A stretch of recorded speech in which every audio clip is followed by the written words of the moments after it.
Hello BookTube, welcome to LizziefayeLovesBooks. I'm Elizabeth and I'd like to show you what I read for the 2016 Popsugar Ultimate Reading Challenge.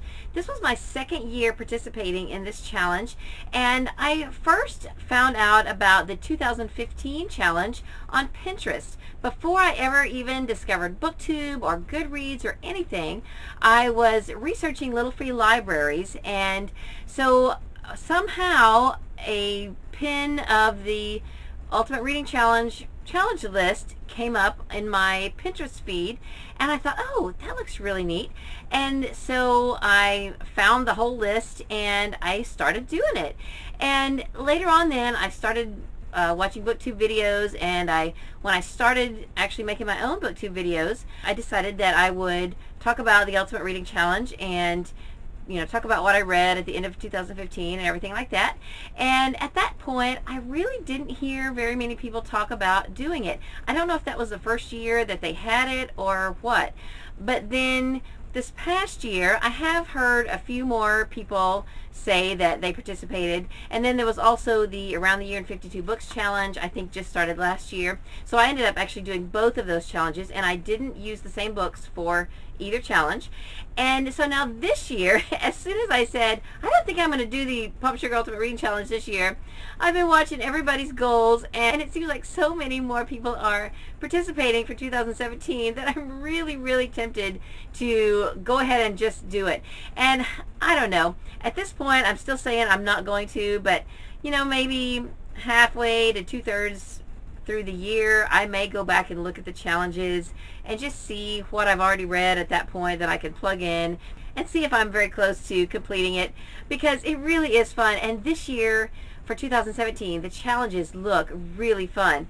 But this video is about what I read for 2016, and I'm going to divide it into two videos. For this video, I'm just going to show you what I read for the first 20 challenges. There were 40 challenges, and one of them was a 2-book challenge, and so I just want to show you what I read for the first 20 challenges. And then I will do another video later showing you what I read for the second half. So for a book based on a fairy tale, I chose Twice Upon a Time by James Reilly. This is actually the second book in a fairy tale trilogy, and it's really not based on one particular fairy tale, so it's not technically a retelling, but it does have a lot of fairy tale characters woven into the story. So I think it's close enough to count for this challenge. And by the way, while I did not use any books in this challenge and the Around the Year in 52 Books challenge, I did read quite a few middle grade books. So I'm not ashamed to count middle grade books for this challenge. They are quicker to read and faster, but I love reading middle grade books, and I was reading quite a few this year, so it only made sense to go ahead and count them for some of the challenges. Second challenge was to read a book that was a National Book Award winner, and I read The Penderwicks by Jean Birdsall. The third challenge was to read a YA bestseller, and I read Clockwork Angel by Cassandra Clare.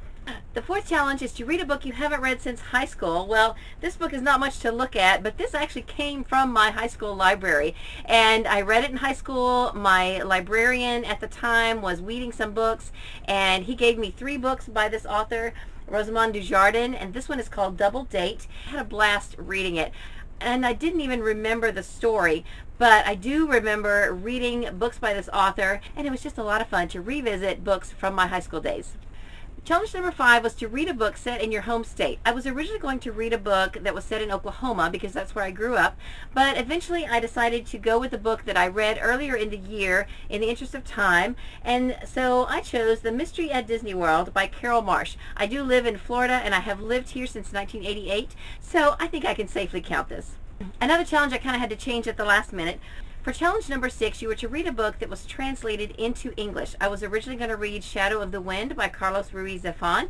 I am still planning to read that for 2017 because that's going to be one of my book club books, but I just ran out of time, and so I had to pick something shorter. So I actually listened to the second and third Geronimo Stilton books, The Curse of the Cheese Pyramid and Cat and Mouse in Haunted House.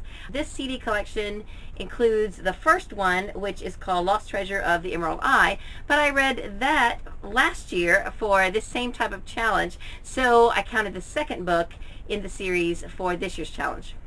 Challenge number 7 was to read a romance set in the future, and I did a reread of Cinder by Marissa Meyer. Challenge number 8 is to read a book that was set in Europe, and I read several from the Aunt Dimity series, but for this challenge I'm counting the second book, which is Aunt Dimity and the Duke, and these are by Nancy Atherton. Challenge number 9 was to read a book that was under 150 pages, and I read Muppet, Sherlock, Holmes. Of course, the creator of the Muppets is Jim Henson, but the writer of this story is Patrick Stork, and the artist is Amy Meberson.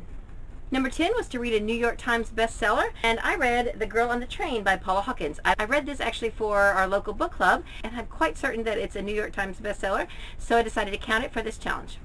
Challenge number 11 was to read a book that was becoming a movie in 2016, and I read The Fifth Wave so that I could go see the movie with my daughter, and then my husband ended up taking her instead of me, so I still haven't seen it, but I did listen to the book on audio, and The Fifth Wave is by Rick Yancey. Number 12 is to read a book recommended by someone you just met.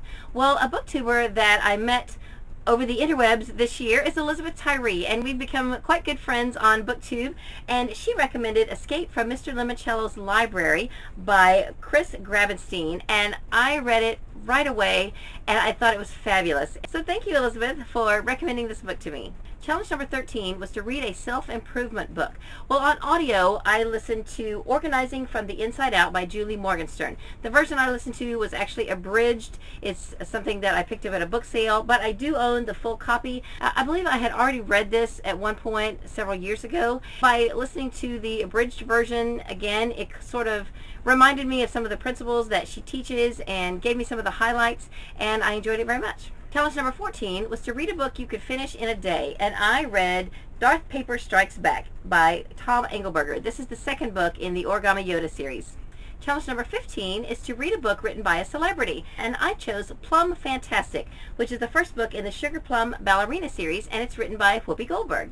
And you've heard me talk about this one lately, because this is the very last book I read for this challenge this year, but it's for number 16, a political memoir, and it is God, Guns, Grits, and Gravy by Mike Huckabee. Challenge number 17 is to read a book that is at least 100 years older than you, and I chose Alice's Adventures in Wonderland by Lewis Carroll.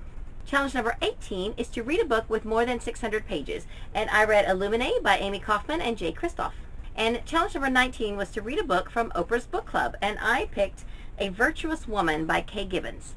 And challenge number 20 was to read a science fiction book, and I read The Martian by Andy Weir. So those are the books that I read for the first 20 challenges in the Popsugar Ultimate Reading Challenge for 2016. Coming soon, I will show you what I read for the last 20 challenges. But for now, that's all I have for this video. I hope you're having a great day, read a good book, and God bless you.